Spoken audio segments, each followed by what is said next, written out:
India, if you look at last 10 years in the wind industry, has not done that great. When the wind industry went for the court, the legal battle. You're into windmills, but you're relying on solar for energy. Significant GDP contribution going forward to move from as the fifth largest economy to the second largest economy is going to come from the.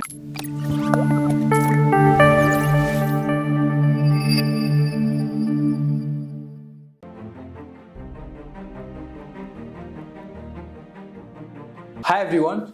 Today we have a very interesting company. These days wind energy is very trending and we have the company that supplies to the top companies, top wind developers, top wind operators around the world.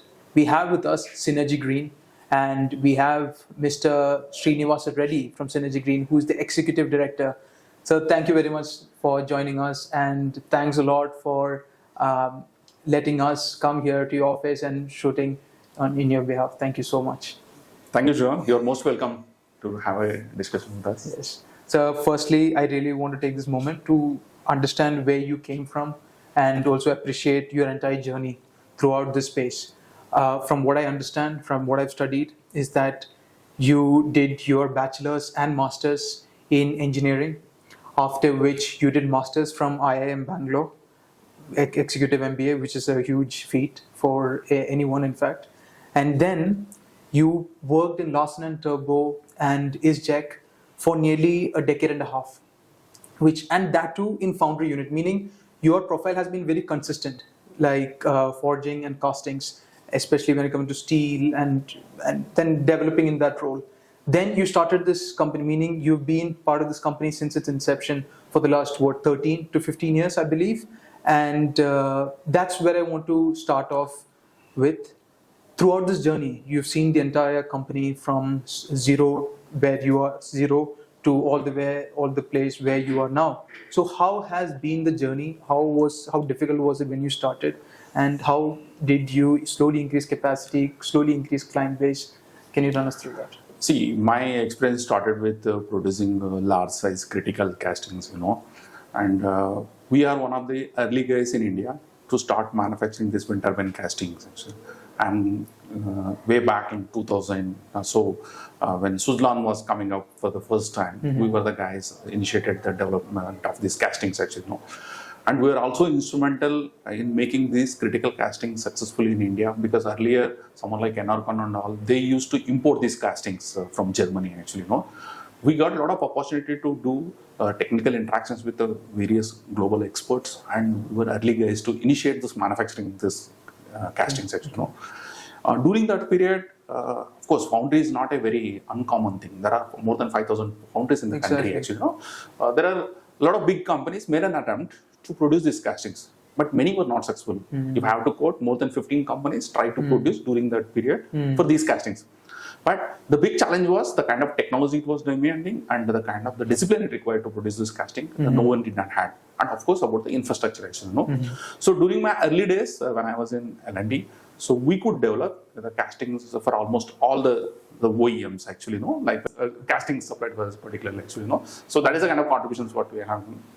So during 2010, we got an opportunity to associate with the Srinivasan brothers, the present Synergy Green management, actually, because we had a passion to become entrepreneur. This thing, that's the kind of journey we wanted to start. So with 15 years of corporate experience from L&D and the Simplex, then we joined, created Synergy Green Industries in 2011, early 2011, and built this company, actually. One of the key themes while building up this company was to be a distinct differentiator from the market, actually. That was our main idea. So in this process, Synergy is the first company to adopt the fast loop molding line. Exactly, that's what I wanted to come to next, because you only mentioned that there are many foundries. So let's say an automobile company that is making components that goes into an IC vehicle. Okay, they convert pig iron to steel and they machine the products. So why can't they do the same item? Because from what I understand, there is no like engineering involved in terms of machines or kind of very robotic or anything of that sort. It's just casting. But then, so what is it that really makes your company stand out from the rest? There is China, there are many companies in India. So what is unique? See, prior to wind industry, there is not much of demand for the large castings. Typically, if you look at the Indian companies for a large casting manufacturer, they are jobbing companies.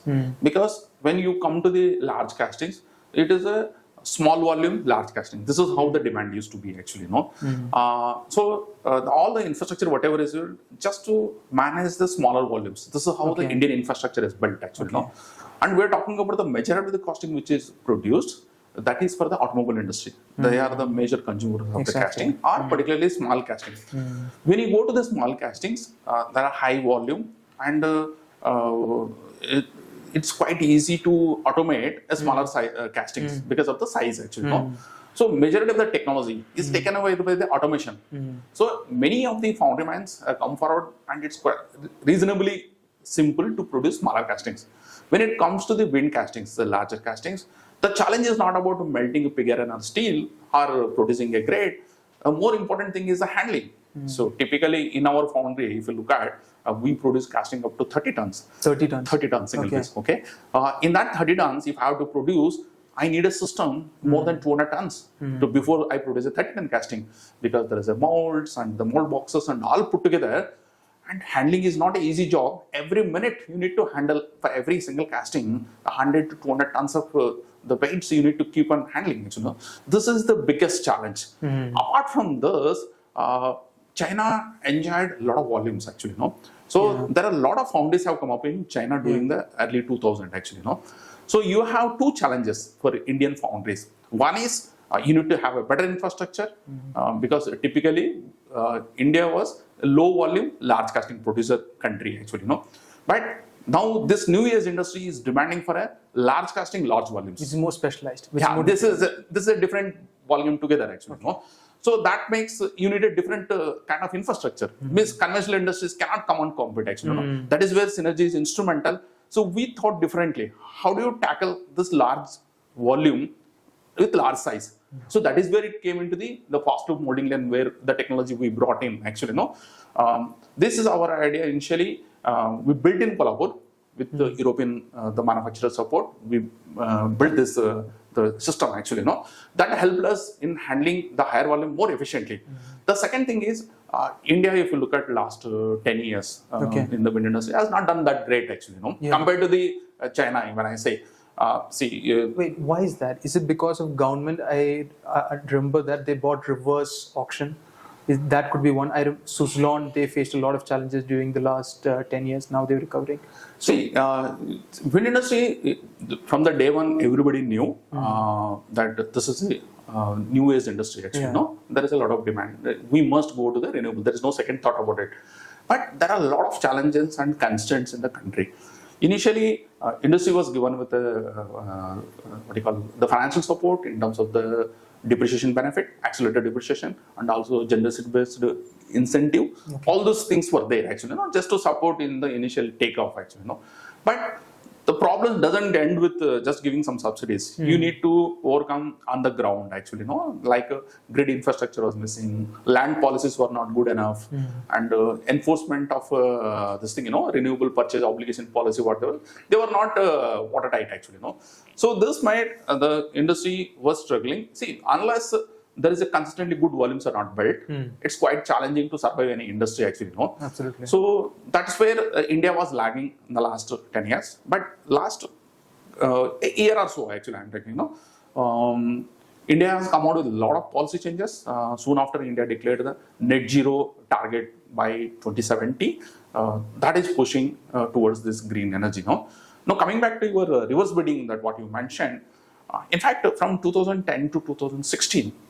Growth was been very decent actually. No, even in 2016 itself, we did almost 5.6 gigawatt kind of installation. Okay. Even after 2016 to today, we're in 2023, 7 years down the line. You know what is the kind of transformation has happened in the India for every business in the country actually. No? Absolutely. But wind has gone south during that period. Means this is the only industry, in spite of being such an advanced need of the hour and everything. So just we're barely doing a 2 gigawatt, 1.5 gigawatt. This was the struggle, So the major challenges what India has faced is one is a reverse bidding introduction in 2016-17. Can you explain for the audience what is this reverse bidding exactly? See, earlier there was a challenge with this windmill OEMs to execute the project, evacuation of the power which is generated in your wind industry. Just I'll give a little this thing, background about what are the challenges in this industry. Already India is constrained in regular handling the power for the conventional power generated itself actually. But wind is it is coming with a new sites. You need a lot of infrastructure to transport that electricity to the grid actually. So that infrastructure is missing. Absolutely. Even if you go and execute the windmill, if there is no connectivity from the windmill to the end this thing, you can't generate the power actually. You have to just simply shut down your this thing. So this is the first challenge. The second is when you supply this power to the discoms, distribution companies and all, IPP players needs to get back their money. But the challenge here is Which players are this? See, generally these projects are executed by IPP players. Okay. They are the project developers. They buy the windmills from the OEMs like Vestas and all, and then they sell the electricity to the distribution companies. This is how the mechanism works actually. So, if those IPP players, So just to understand, there are discoms. They Yes. give the project to these developers. yes, Developers buy these windmills from the no, discounts doesn't give a developers. It is the developer, like IPP players, what we call. They are like investors. Okay. They come forward and invest into the renewable technology. okay. Okay, and they purchase the machines from the OEMs like Vestas, Suzlon, or anybody. Now they own those machines. They generate the electricity. They sell it to the consumers. So in this case, mainly is a discoms, distribution companies like state electricity boards and all. So they have done all the mathematics or the financial working based upon certain economics, right? But one of the key thing is when you sell electricity to discom companies, you need to get back smooth cash flow. Absolutely. Done actually, If that doesn't happen, then cycle get broke. That's the second part of the problem. The first problem is the transmission of the electricity. The second issue is the getting the payments from the discom companies. And third thing about the land bank issues, small things inside actually. These are the three major things. In this, we're not talking about their own technological challenges for the OEMs to manufacturers. And the second is the raw material inflation.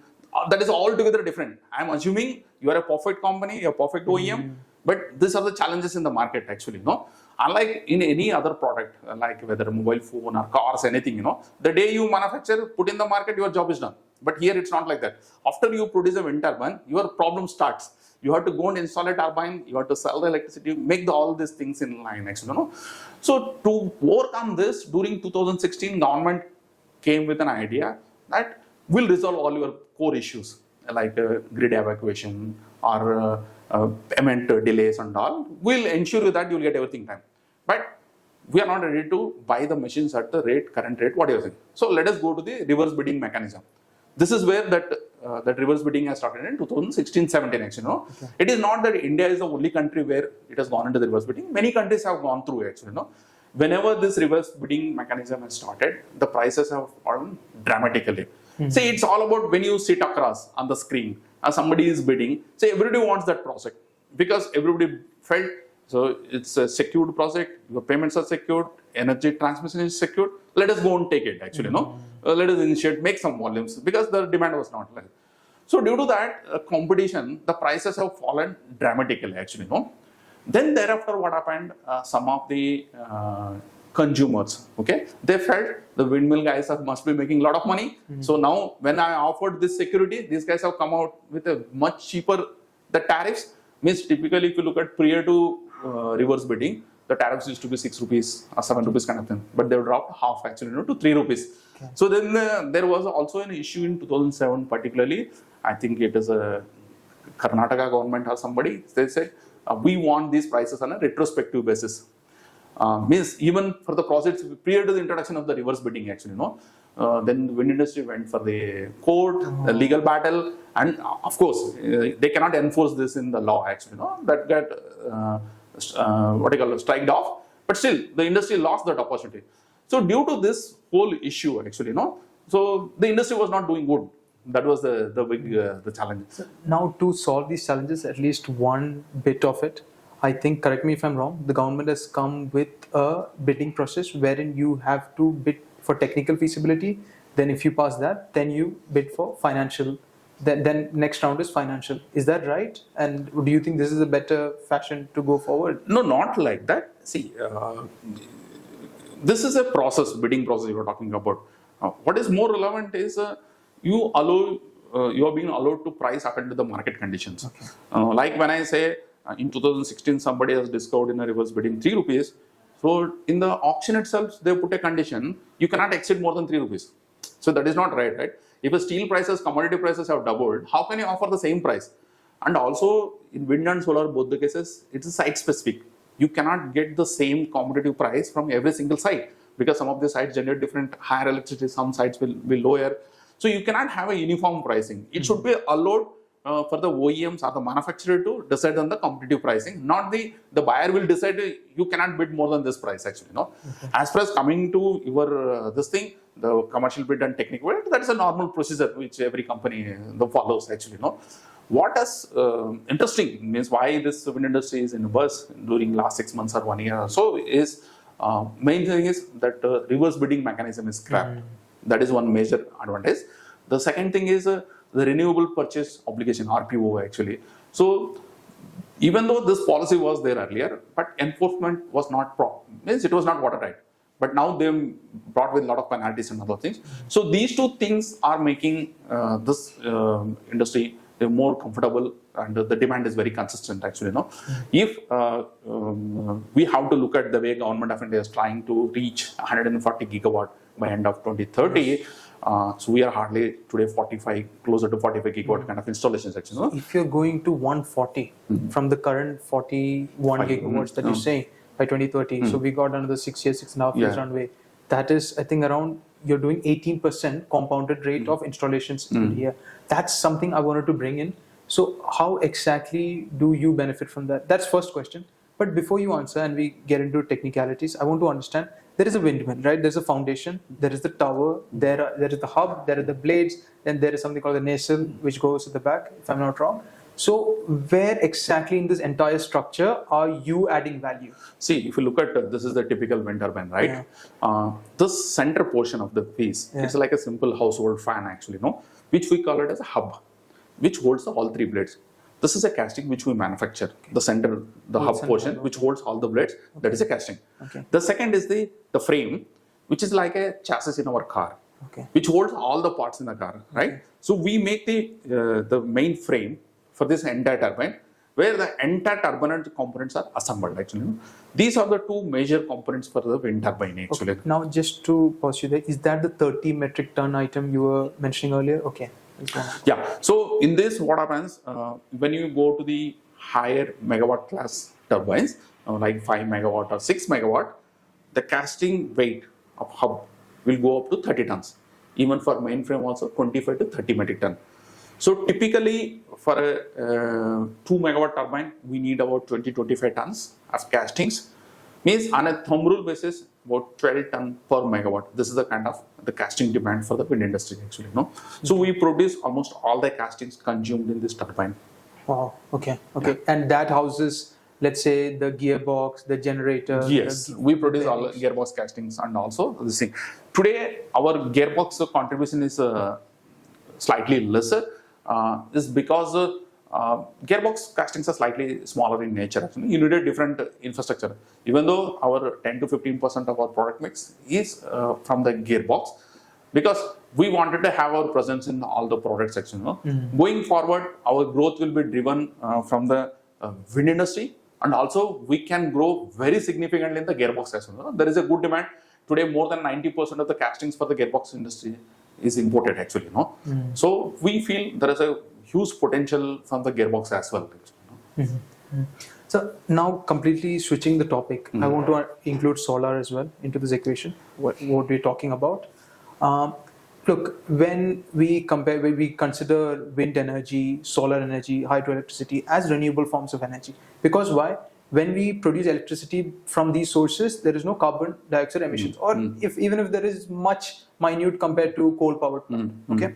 But then manufacturing these, for example, I said the foundation, which requires concrete, the tower, which requires a lot of steel, and even the blades requires a lot of fiberglass, carbon fiber, etc.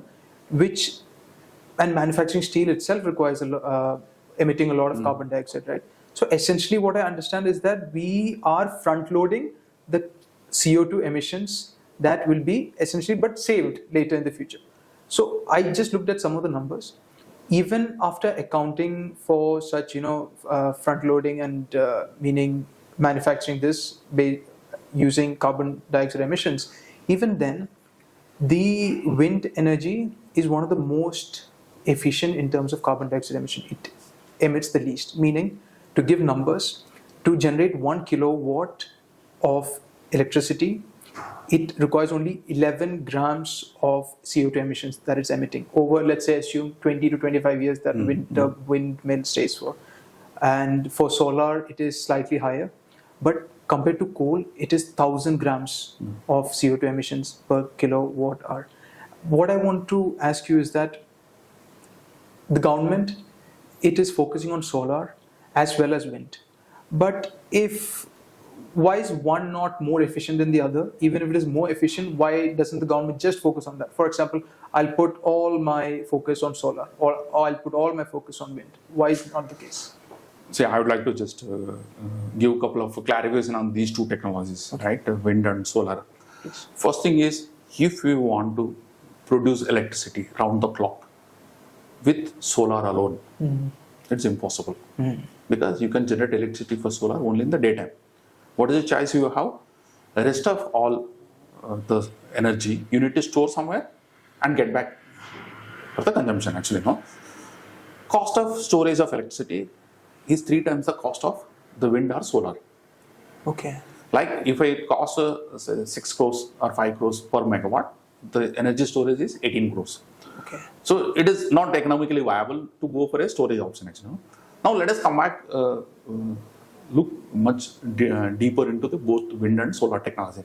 First thing is, these are two different technologies for sure. I compare these two things like railways and roads. Okay. The advantage with solar is like it can be as small as 100 kilowatt. It can be as big as 100 gigawatt. Means that is the kind of customers it can attract. Same thing is in the transport, right? One guy can hold a 2-ton truck. Another guy can hold a fleet of 200-ton truck. So that is the kind of thing. But so it attracts a lot of investors in the solar. One more interesting thing, actually, between wind and solar. Wind is an early technology. Okay. Means I'm talking, it's much older than the solar. And when Renewable Ministry was created, a lot of incentives were given for a wind industry, actually, And at that time itself, wind was capable of generating electricity at 5 rupees or 6 rupees. But if you remember, solar used to cost around more than 20 rupees per unit. That is the kind of the cost it used to be. Solar was not at all attractive, actually, Then there are a lot of technology transformed in the solar industry. The prices have dropped very significantly during that last 10-15 years, and it has come at par with wind, actually. So that is one, actually. The second is the number of buyers in solar or the customers are much larger than the wind. That's why today you see a lot of buzz about the more demand on the solar side than the wind. But if I have to comment upon these two technologies, you cannot achieve net zero by solar alone. On the contrary, there has to be more than 50% contribution has to come from wind. Okay. Because wind is still today, in spite of such a technological transformation in solar, it is cheaper. The second thing is, let us look at the manufacturing of both wind and solar. Solar is a simple panel. So any technological evolution can change your cost structure. But wind, as you rightly said, it's fully loaded with a lot of equipment, towers, material, moving parts, and so on, right? It's the most expensive thing. But if you look at going forward as a life cycle, actually, 25 years, 30 years down the line, because everybody is becoming environmental conscious, there will be a big challenge in recycling the solar panel itself. Yes. And apart from, I am not putting about the space required for installing the solar panels, because for every megawatt of solar, you need more than 3.5-4 acres of land. Whereas even for a 5 megawatt turbine, you need a 1/4 of an acre. So at the end of the day, the land is scarce. So you don't have an infinite space, actually, And the second thing is, if you look at the PLF factor of the wind and solar, solar gives hardly 15% kind of PLF. With the kind of technological development happening in the wind, today it has come to 35-40% kind of the PLF factors. And PLF means is a plant load factor, Yes. the amount of electricity generated for the rated capacity of the turbine actually. No? Basically, capacity utilization. Capacity utilization is around 35-40%. Today, even if you go to the offshore, it is even 50% plus kind of For the wind farms. wind farms actually. Okay. No? Even though And just to come back, 15% for solar. 15% for solar, and that too it consumes 10 times the land. So one is the solar cannot generate electricity throughout the clock, around the clock. The second is the amount of land space is required much higher. Third is recycling of these panels after 25 years. Imagine you got a 200-300 gigawatt of solar panels installed all over the world, or in India itself, right? How do you recycle these panels? But when you look at the same wind turbine, probably if you buy today at a 5 crores a turbine, at the end of the 20 year cycle, 25 years, you may sell back this turbine more than 5 crores scrap value. Okay. Because there will be appreciation of the inflation of the steel and all, right? They are all recyclable. So if you look at the amount of recyclability of the wind is much higher. Apart from the land consumed is much lesser, PLF is much higher. So considering all those things, I don't compare wind and solar. Of course, they complement each other rather than competing actually. No? So this is the same analogy I was using, railways and roads. Because railways carry massive freight and all the goods more efficiently in much more. But at the same time, not too many people can own railways, right? But in case of roads or in the solar, wherein there are too many investors willing to own those small, big or various sizes which offers. In case of wind, it is not economical to go back to a smaller machine, 500 kilowatt, 1 kilowatt actually, because today the technology is to go 5 megawatt and 6 megawatt. So typically, if you take a 5 megawatt turbine, may cost you closer to 25-30 crores kind of thing. Not too many players can come forward and invest such kind of big money actually, So that is what is making a buzzword in the demand, the difference between the wind and the solar. Something very interesting you said earlier on about solar, that it requires a lot of space compared to wind. I was just checking the developed countries, okay, even some of the very developed regions of the world in the West. Let's take Japan. They are having space constraint and they do not get as much sunlight as other countries do. They are going into offshore wind.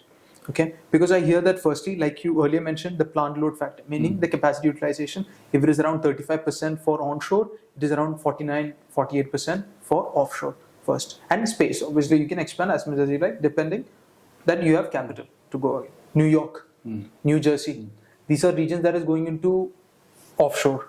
Because where do you need energy? You need energy where people are there, where factories are there. So this is what's happening. And something very interesting that I came across, and it might be very basic, but correct me if I'm wrong. From like Indian consumers, Indian households in general, from 1 a.m. to 5 a.m., the consumption of electricity is very low.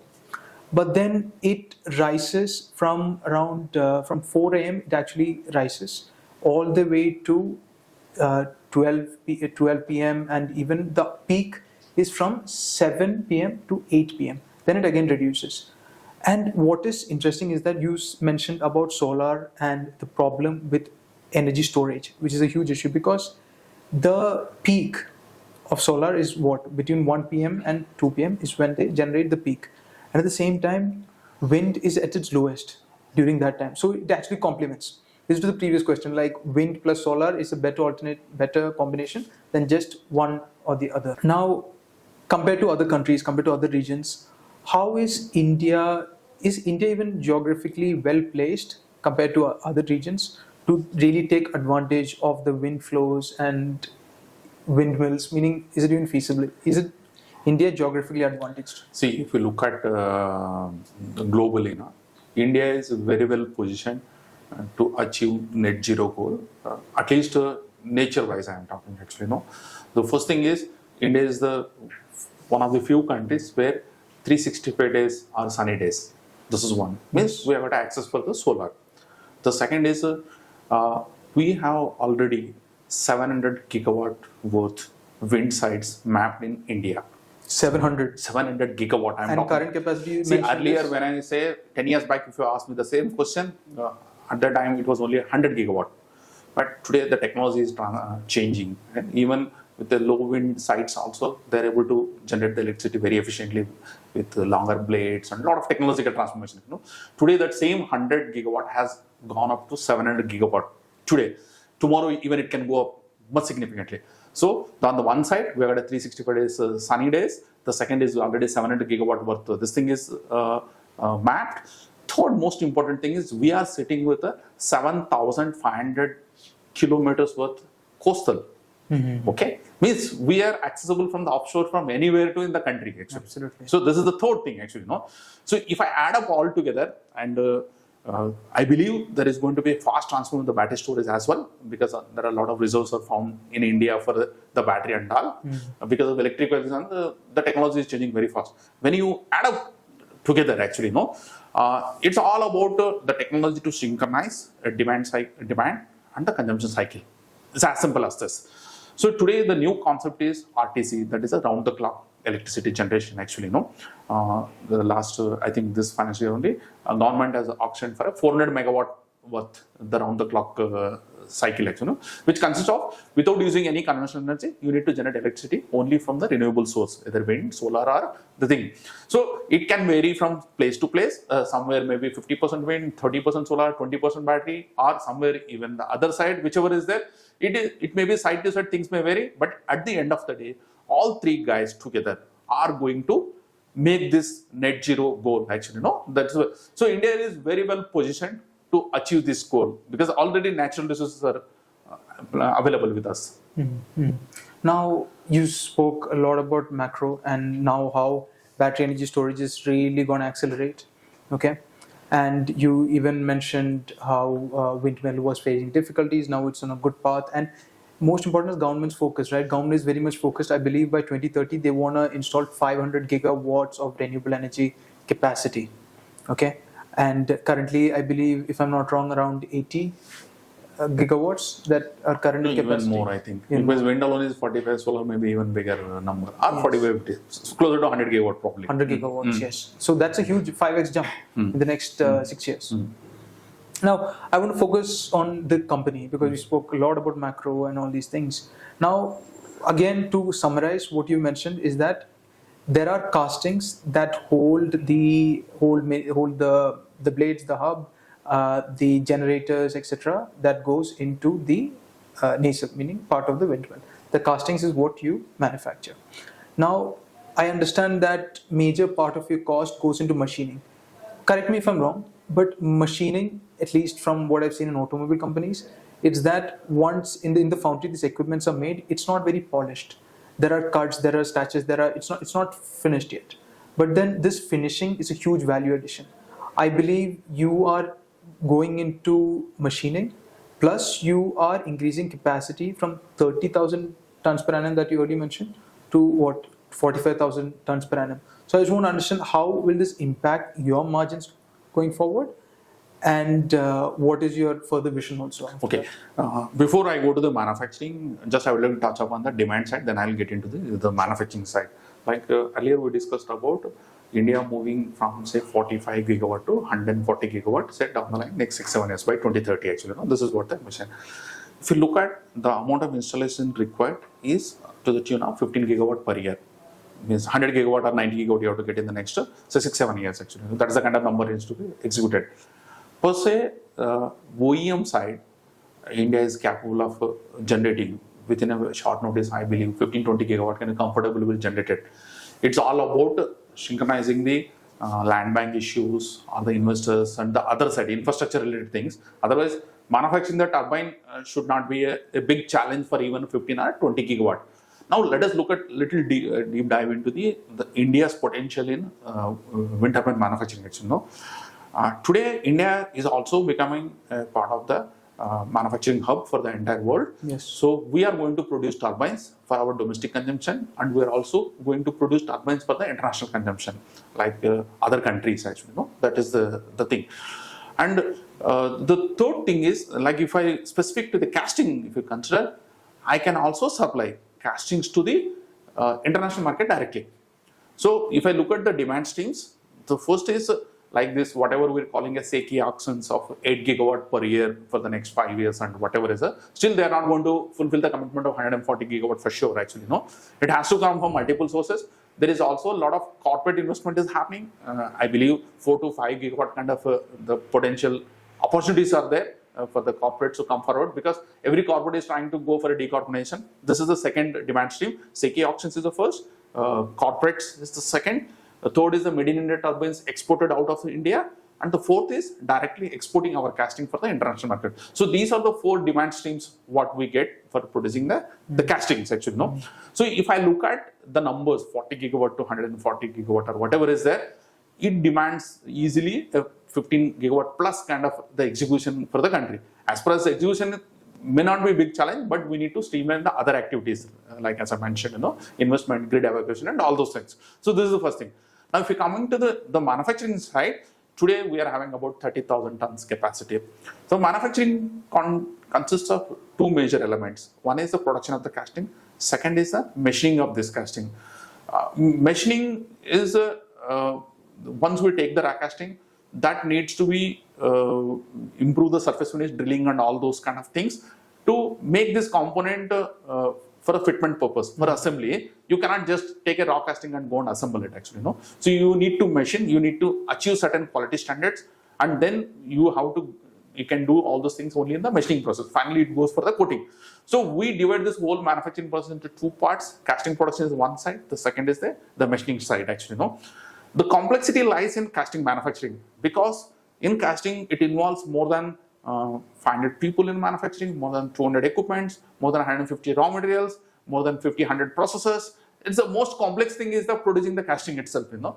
The second part is investment wise, foundry and machining more or less identical. Probably if I put 100 crores worth investment to the foundry, maybe 60-80 crores I require for the machining. That is the kind of proportionate to match the capacities actually, you know.